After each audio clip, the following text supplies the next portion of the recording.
Hi guys, welcome back to my channel. So in today's video we have another workout video per request. I'm very excited to share this workout with you guys today. I did decide to go a slightly different route for today's workout video when it comes to the format. We definitely did a more chatty / informative type of workout routine, so it's kind of like we're just hanging out and going through the motions together. So I really hope you guys enjoyed this video. Let me know how you feel about it by the end of the video. Thank you guys for tuning in, and let's go ahead and get started. Alright guys, so we are currently here at Crunch Fitness now. Today we have the very infamous glute and hamstring day. You know, it's always a love and hate relationship when it comes to legs, but so to start off any workout, regardless of the muscle group, I always start on the Stairmaster. That's what I've done for years.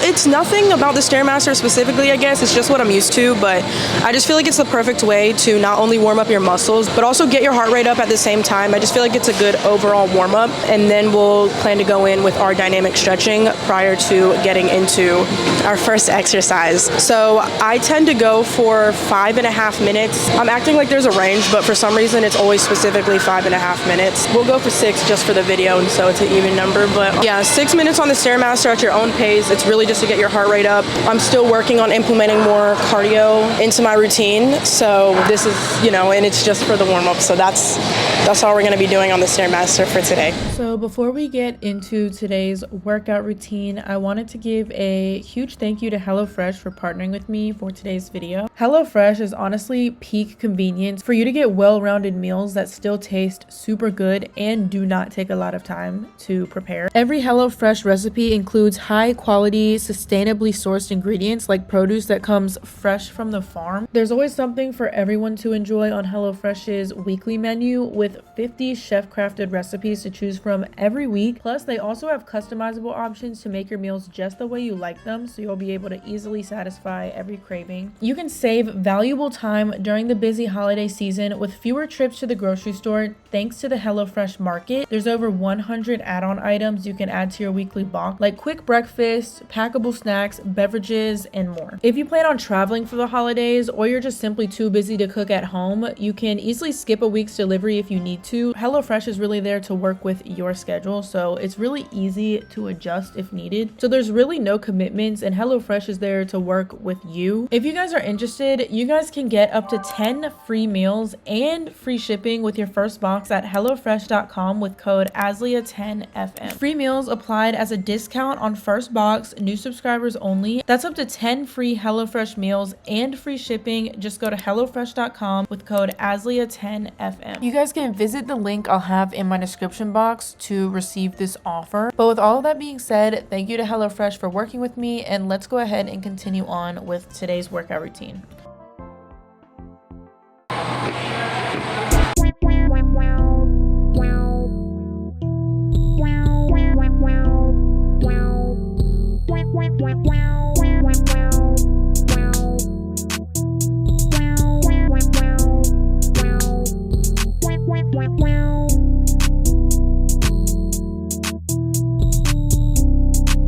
Okay, so after warming up on the Stairmaster, I like to go in with some dynamic stretches. So yeah, dynamic stretching is important because we want to warm up and stretch our muscles prior to working out. But what dynamic stretches are basically like stretches that require movement, that include movement. So like you're not gonna stay in any certain position for more than a couple seconds because you don't want to stretch your muscles too much prior to your workout, because you don't want to lose that elasticity in your muscles, which is really gonna benefit you a lot while you're working out. So actually a lot of the same stretches, if I do decide to stretch after my workout, I'll go in with a lot of the same stretches, but I'll just hold them for a longer amount of time, typically around 20 seconds. But yeah, you guys will definitely have to let me know how you guys feel about like the mic'd up workout walkthrough approach as opposed to an actual like a voiceover as I normally do. I just wanted to do something different, and I specifically bought these mics for this video actually, so it was very important that I get this out for you guys. And if you guys do, I feel as if it's almost like you guys are here working out with me and we're just kind of walking through the workout. But yeah, for sure, let me know.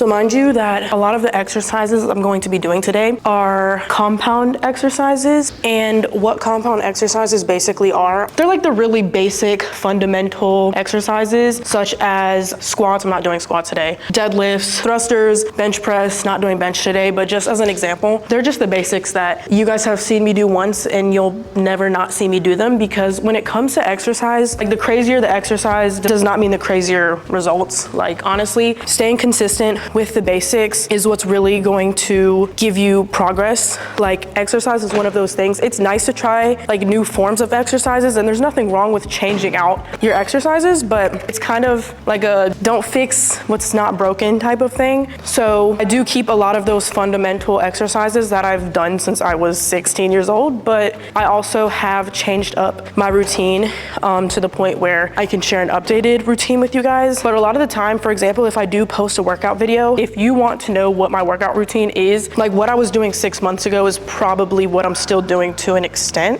to this day.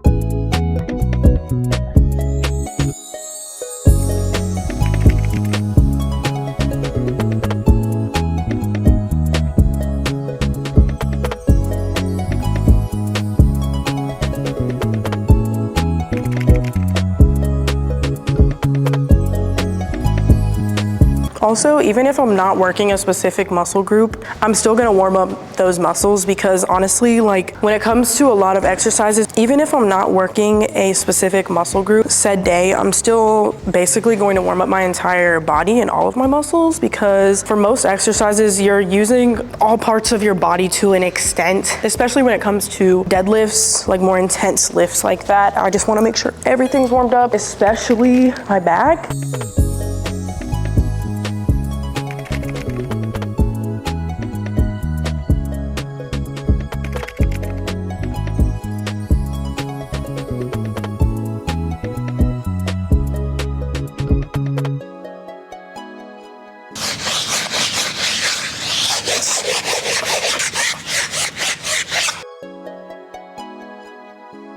All right guys, so the first exercise that we're gonna be starting off with is a conventional deadlift. Whenever I do this exercise, I get to the point where I do conventional deadlift. So I'll start with a lighter weight, and I'll basically start with RDLs until I get to the point where I can no longer RDL the weight. So when it gets to the point where I feel like I would have to compromise my form in order to still keep the exercise on RDL as opposed to switching over to a conventional deadlift, is when I'll start my conventional deadlift. So I'm really just warming up until I get to that point, which is for me around like 155 pounds or so. So this is a warm up. I'm just starting with 25 on each side, and I'm just going to continue to do so until we start doing conventionals. My biggest tips with the RDL, I will say I don't even think my form is completely perfect, but I will say that the biggest things that I tend to keep in mind is just to make sure my back is flat and my head isn't hanging too low or isn't too far up where it's not aligned with my spine. Hinging from my hip, you don't even need to go as low as I'm going here. As you're hinging from your hips with the RDL, the moment you feel that hinge stop, you can come back up. You don't have to go any lower, because at that point you're really just working and adding strain to your back that isn't necessary. So I'd say I'm going a safe distance down, but it could be a little bit higher up and I'd be okay. Okay, so going into the second set, we have a 35 on each side. I would just say my biggest tips with this exercise is, for one, to not rush through it, as goes with any exercise. I'm really just focusing on keeping the barbell really close to my legs, almost to the point where I'm dragging the barbell on my legs. Along with that, I'm just making sure I keep my back flat and I also keep my head aligned with the rest of my body. You never want to have your head anywhere but aligned with your spine when doing this exercise. I slightly probably angled the camera, so hopefully you can kind of see my form a little bit better, but just notice how everything's really aligned, and kind of just think of it as like a hip hinge movement. I feel like whenever you think of it as a hip hinge movement, instead of trying to like overcompensate and use your back to get the weight up, if it does get to that point, you simply just need to go down and wait, and that's fine. I get to the point, or I just have certain days where I have to do the same. Oh, also keep your core tight always. Your core is the core of your body, and it's what's going to stabilize the entire exercise.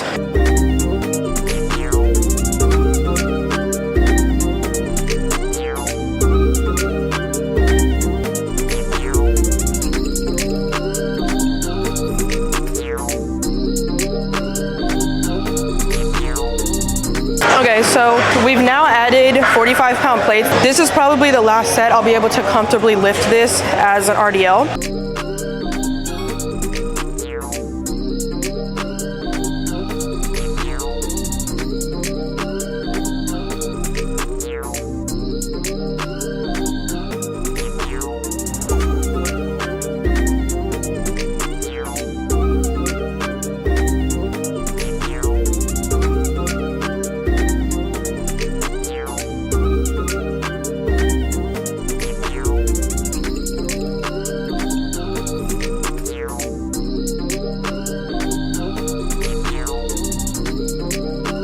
Alright guys, so once I got to 185, that's where I switched over to a regular conventional deadlift. You can see me adding my wrist straps here, which just give me extra support so I can focus less on my grip of actually just gripping the bar and more into the lift itself. So with the conventional deadlift, I am allowing the barbell to come completely back down to the ground, and I'm resetting after every, sometimes the straps are kind of hard. Anyways, I'm resetting after every lift, just making sure that my back is flat, my chest is up, and my core is engaged. I feel like those are the three things I really focus on when doing conventional deadlifts. Can't catch 25 'cause you go insane.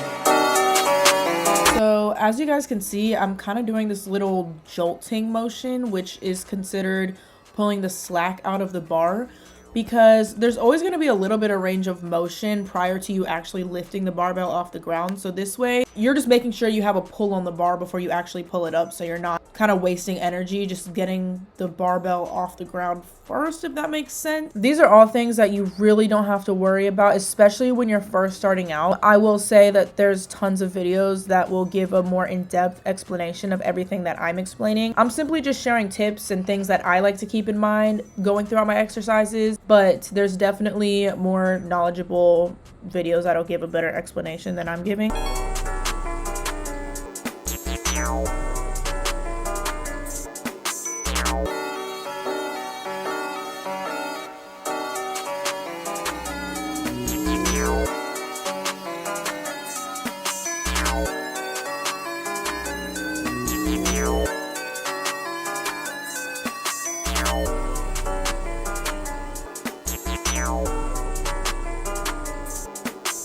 Alright you guys, so for our next exercise, we are going to be doing Bulgarian split squats, which are a very, very love-hate relationship that I have with these, and I think everyone that's ever done them before has. So I definitely have not done Bulgarian since like long before we went on vacation, so it's been at least a month since I've done any Bulgarian split squats, so we will see how this goes. Bulgarian split squats are literally so good for your quads, your hamstrings, and your glutes. There's different ways that you can do Bulgarians in order to target different muscle groups. So for me, I like to target my hamstrings and glutes with Bulgarians. So that typically just requires a forward lean. So for example, if you're wanting to do Bulgarians and you want to target more of your hamstrings and your glutes, you're going to just essentially just going to be leaning forward as opposed to keeping my chest more upright, which is going to target more of my quads.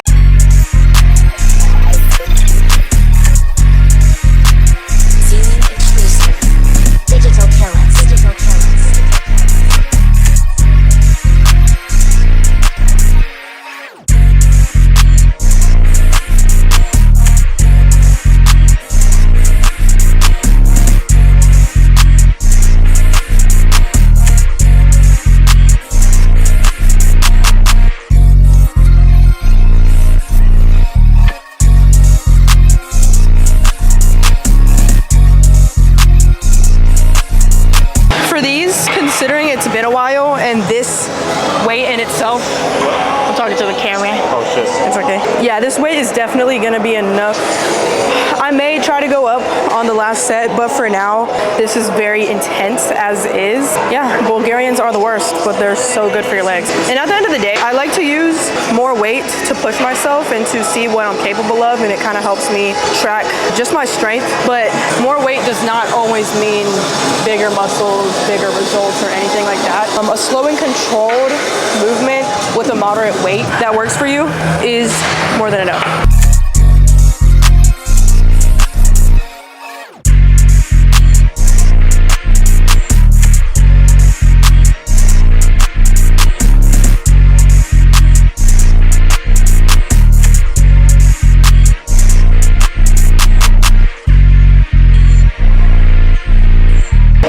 Thank you.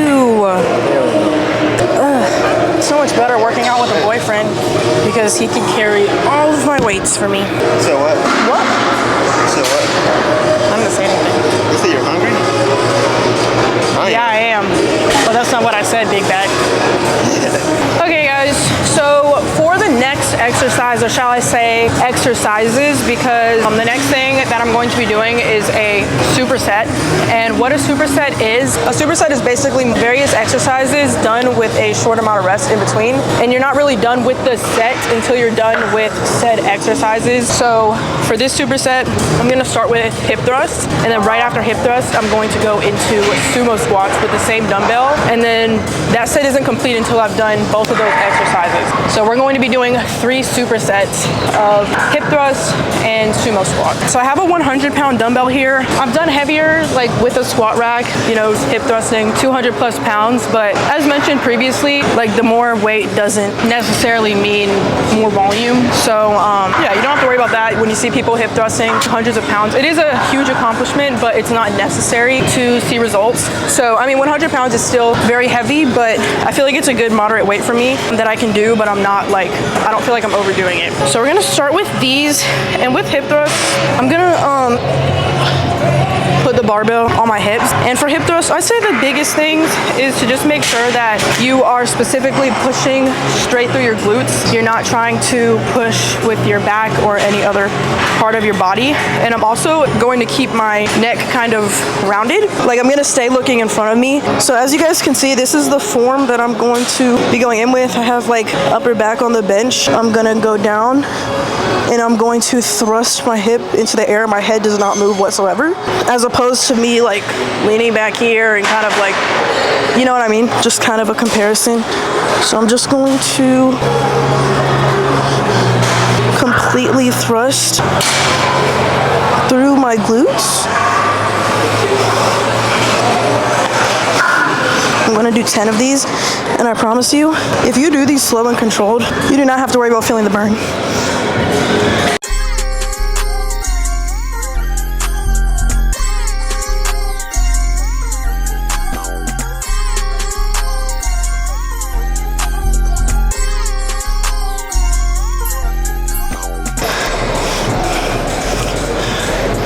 I can't.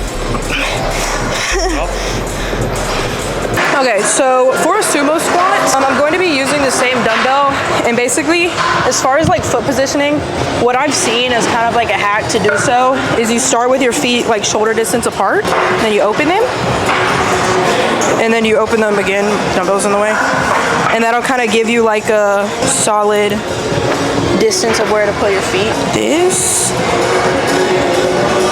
just about, I'll make them a little bit wider. And with you holding the bigger dumbbell right in front of you, going into the squatting position, it basically puts you in the perfect position for a sumo squat, just kind of like how you would naturally carry the dumbbell in this position. I feel like you guys can't really see what I'm doing from this angle. Look at me stalling. It's not even a superset at this point. There shouldn't even be this much rest in between, honestly. I'm gonna put the dumbbell out here for this set just to show you guys, because this is different than like a typical workout for me, as I'm giving a tutorial for every exercise. But typically I would go right into this exercise with the same dumbbell in like my same little area.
Okay, so the next and final exercise that I'm doing for today's glute and hamstring workout is this hyperextension machine. So this is really similar to a GHD machine. You can pretty much get the same exercises done on this machine. But as you guys can see, based on my form, I have a pretty limited range of motion here, and I'm keeping my back slightly rounded. There is other ways to use this machine and other exercises you can do on it, but the reason I'm keeping my back rounded is because we are putting emphasis on the glutes and hamstrings with this exercise. Keeping my back rounded is actually going to completely eliminate me working my back with this exercise, and it's really going to work your glutes and your hamstring. Keeping my back rounded is almost making this exercise a dead hang, and I only allow myself to pull myself up through my glutes. You can tell I'm not using my back for this exercise because if I was, my back would be arched, and you could tell I'd be using that to my advantage to get myself up without having to use my glutes as much.